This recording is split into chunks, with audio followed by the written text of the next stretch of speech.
मन्नतें पूरी होने पर लोग क्या क्या नहीं करते। कोई वस्त्र दान करता है, कोई आभूषण दान करता है, कोई द्रव्य दान करता है। लेकिन जौनपुर में एक ऐसा भी मंदिर है जहाँ पे मन्नतें पूरी होने के बाद लोग बाबा को घड़ी चढ़ाते हैं।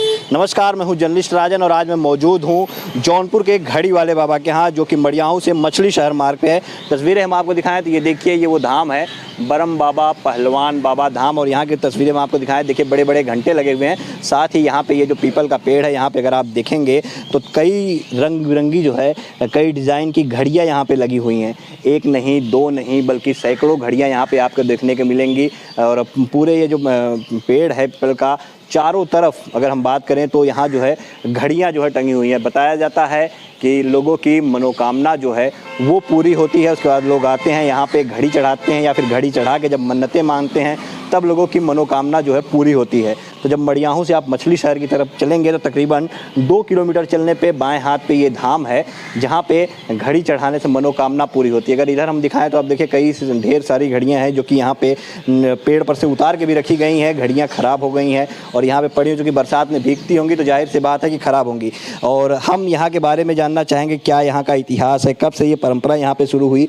तो यहाँ पे एक महाराज जी हैं। महाराज जी, क्या नाम है आपका? हमारा नाम है पंडित रविशंकर दुबे। अच्छा दुबे जी, महाराज जी ये बताइए कि ये जो धाम है घड़ी की, यहाँ पे परंपरा कब से ये शुरू हुआ है, कुछ जानकारी? ये बहुत दिन हो गया है, बहुत दिन पहले रोड एक कच्ची थी, कच्ची होने के बाद में धीरे धीरे पक्की हुई। इसमें छोटे छोटे आदमी आते जाते रहे, फिर इनकी जो है प्रशंसा मैंने चलती रहे। और आदमी कैसा भी जिसके बाद औलाद नहीं होता रहा, उन्होंने आते जाते रहे तो इनकी याद औलाद भी मालिक देता रहा। इसके बाद में घड़ी चलते चलते छोटे इसमें से एक आदमी एक दिन रात को आकर के सारे घंटा को तोड़ लिया। कम से कम उन्होंने 2 गोनी तोड़ने के बाद लेके जाता रहा। उसको जाना चाहिए पूर्व साइड, उन्होंने जाकर पश्चिम साइड गया और सड़क के वो बाजू चला गया कोर्ट की तरफ गया। उधर जो है उसके पेट में पीड़ा हुई और उन्होंने संडास पेशाब किया, जो किया उन्होंने पानी छूने गया। इसके बाद उनको गिर गया, उसके घोड़े का उसकी कमर टूट गई। सुबह में लोग देखे कि हाँ यहाँ पर जो है ऐसा आदमी चोरी किया है। ये ब्रह्म बाबा प्रज्वलित होकर के उसको जो है पकड़ लिया। पकड़वाने के बाद में इन्होंने पकड़ गया, उन्होंने थाना उना सकता गया। और भी आदमी लोग दूर दूर से, बम्बई से, दिल्ली से, कहीं जो सुनता है आता है, उसका भी मनोकामना पूर्ण होती है। तब से इनका नाम उजालित और हो गया।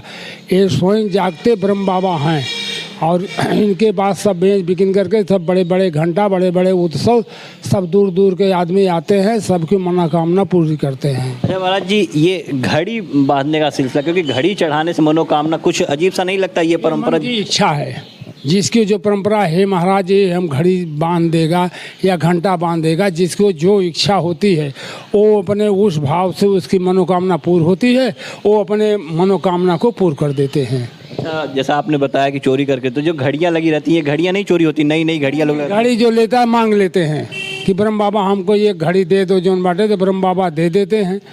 मतलब अगर यहाँ से ले जाना हो तो पैर छू के ब्रह्म बाबा से मांग के लेके हाँ ले जा सकते हैं। और चुरा के ले जाएंगे तब? चुरा के ले जाओ तो तुम जानो, तुम्हारा घर परिवार जाने, मतलब कुछ हानि हो सकती है? हानि हो सकती है।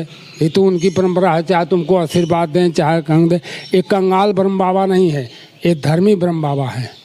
अच्छा, मतलब अगर आप ब्रह्म बाबा के यहाँ सर झुका के, हाथ जोड़ के, मिन्नतें करके अगर घड़ी लेना चाहेंगे तो आशीर्वाद फल स्वरूप उसको ले जा सकते? हाँ, उसको ले जा सकते हो। बाल गोपाल सभी मनोकामना पूर्ण रहेगी। अच्छा, कुछ ये पता नहीं है कि कब से ये परंपरा शुरू हुई, इसकी पूरी जानकारी? ये नहीं मैं बता सकता। अच्छा, आप भी जब से पैदा हुए तब से देखते? जब से पैदा हुए थे तब से हमारे पिताजी सब लोग आते हैं। हावली के पालवान साहब से ब्रह्म बाबा से ये प्रसिद्ध है।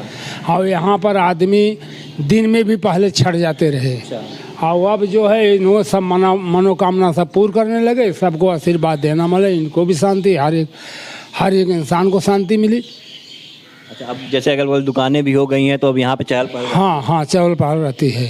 दूर दराज से लोग आते हैं? सब आते हैं, सब आते हैं। जी बिल्कुल। तो देखिए ये महाराज जी यहाँ पे थे जिन्होंने साफ तौर पे बताया कि ब्रह्म बाबा का स्थान है ये, और यहाँ पे लोग जो है मन्नतें मांगते हैं और अपनी श्रद्धा के अनुसार कोई घंटा चढ़ाता है और लोग जो है घड़ियाँ चढ़ाते हैं। और अगर यहाँ से कभी चोरी नहीं होती, अगर कोई चोरी करके लेके जाता है तो उसको जो है ब्रह्म बाबा के कोप का भागीदारी बनना पड़ता है, कोप का भाजन करना पड़ता है। साथ ही अगर आपको यहाँ पे घड़ी जो चढ़ाई जाती है तो अगर कोई ज़रूरतमंद है, किसी को घड़ी की आवश्यकता है तो यहाँ आता है, बाबा से विनती करता करता है, हाथ जोड़ के उनसे जो है गुजारिश करता है कि महाराज एक घड़ी हमें आप आशीर्वाद स्वरूप दे दीजिए। उसके बाद वो यहाँ से घड़ी लेके जाता है तो लेके जा सकता है, लेकिन अगर वो चोरी करने का कोई प्रयास करता है, चुरा के ले जाता है, तो कहीं ना कहीं उसको खामियाजा जो है वो उठाना पड़ता है। तो तस्वीरें हम आपको लगातार दिखा रहे हैं। देखिए ये एक ऐसा मंदिर है जौनपुर में जहाँ पे मनोकामना पूरी होने के बाद या फिर मनोकामना मानने के दौरान लोग जो है यहाँ पे घड़ी चढ़ाते हैं, और घड़ी वाले बाबा के नाम से जो है लोग अगल बगल के लोग इनको जानते हैं। हालांकि ये ब्रह्म बाबा का स्थान है